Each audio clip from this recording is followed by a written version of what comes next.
Saudara-saudariku yang terkasih, salam, salam sehat dan sukacita selalu berkah dalam. Sudah kita memberi senyum hari ini, Senin 24 Februari 2025. Kita awali permenungan kita dengan tanda kemenangan Kristus.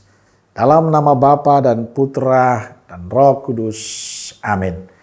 Permenungan kita diambil dari Injil Markus bab 9 ayat 14 sampai 29.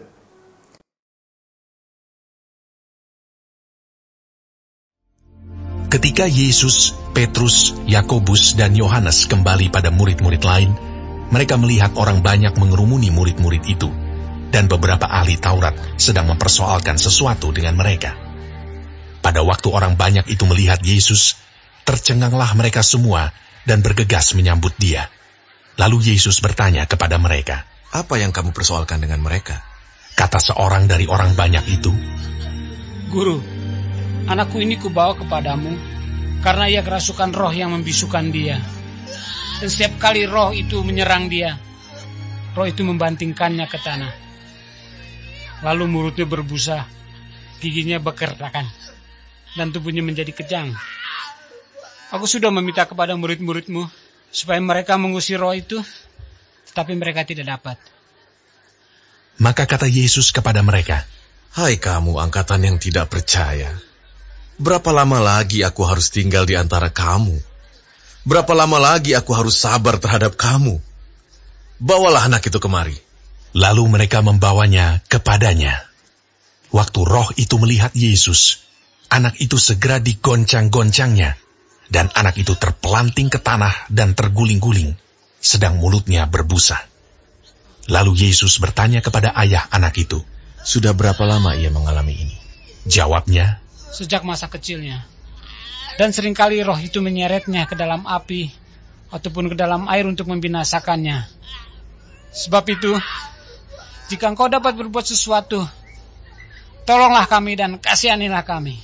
Jawab Yesus, "Katamu, jika engkau dapat, tidak ada yang mustahil bagi orang yang percaya." Segera ayah anak itu berteriak, "Aku percaya, tolonglah aku yang tidak percaya ini." Ketika Yesus melihat orang banyak makin datang berkerumun, ia menegur roh jahat itu dengan keras. Katanya, "Hai kau roh yang menyebabkan orang menjadi bisu dan tuli, aku memerintahkan engkau, keluarlah daripada anak ini dan jangan memasukinya lagi." Lalu keluarlah roh itu sambil berteriak dan menggoncang-goncang anak itu dengan hebatnya. Anak itu kelihatannya seperti orang mati, sehingga banyak orang yang berkata, "Ia sudah mati."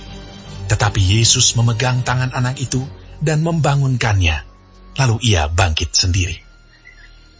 Ketika Yesus sudah di rumah dan murid-muridnya sendirian dengan dia, bertanyalah mereka, "Mengapa kami tidak dapat mengusir roh itu?" Jawabnya kepada mereka, "Jenis ini tidak dapat diusir kecuali dengan berdoa." Saudara-saudariku yang terkasih, saat Yesus bersama Petrus, Yakobus, dan Yohanes turun dari gunung, mereka berjumpa dengan banyak orang yang sedang bersoal jawab dengan para murid. Karena tidak mampu menyembuhkan seorang anak yang kerasukan roh yang membisukan dia, para murid tidak bisa melakukan apa-apa terhadap anak itu. Tapi ketika Yesus ada di hadapan anak itu, orang tuanya meminta pertolongan Yesus. Yesus selalu mengusir roh jahat itu. Menariknya, anak itu pun sembuh. Kunci mengapa anak itu bisa sembuh adalah kepercayaan orang tuanya.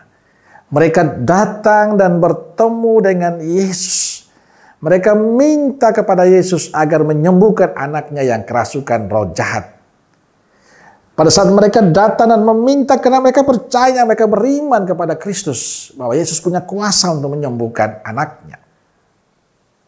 Saudara-saudariku terkasih, apa kita memiliki iman seperti yang dikisahkan dalam Injil hari ini? Yang sungguh percaya pada kuasa Yesus. Apa kita yakin bahwa Yesus mampu melakukan apa saja untuk kehidupan kita?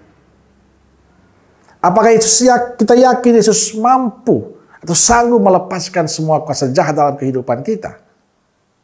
Kuncinya sederhana. Percaya dan beriman pada Kristus. Dari semua pengalaman penyembuhan itu, kalau orang sungguh percaya, sungguh yakin akan kuasa Yesus, dia sembuh. Saudara-saudariku terkasih, kita juga sering mengalami sakit, baik fisik maupun rohani kita. Apakah dalam situasi sakit atau mengalami kesulitan dalam hidup, kita datang pada Yesus atau mengandalkan kemampuan kita? Apa kita meminta pertolongan Yesus atau tidak? Kunci yang kesembuhan dari yang kisahkan Injil hari ini, karena mereka percaya akan kuasa penyembuhan itu. Karena itu mereka datang pada Yesus dan meminta pada Yesus. Saudara-saudariku terkasih, lewat kisah pemulihan anak yang kerasukan roh jahat, Injil ingin menegaskan pada kita semua kemahakuasaan Allah yang di atas semua kuasa manusia, termasuk kuasa roh jahat.